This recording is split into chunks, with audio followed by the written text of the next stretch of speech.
232 জন বনি আদমের সন্তানের জীবন শেষ হয়েছে। তারা নিজেরা হত্যা করেছে, মেরে ফেলছে।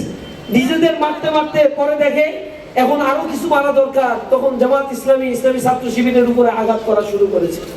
এগুলো আঘাত করে যখন দেখে এদেরকে থামানো যাচ্ছে না, রাস্তায় মানুষ নেমে গিয়েছে ইনসাফের প্রতীক দাঁড়িপাল্লার পক্ষে, চাঁদাবাজির বিরুদ্ধে, সন্ত্রাসের বিরুদ্ধে মানুষ নেমে গিয়েছে, তখন তারা আক্রমণ করার চেষ্টা করছে।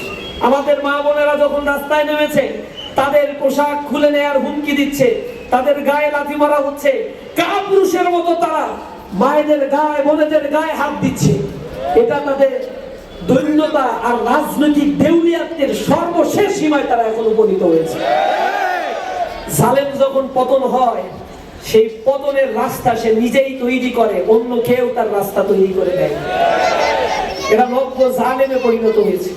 এতদিন মাজলুম ছিল, তার নেতা ছিল বিদেশে, বিদেশ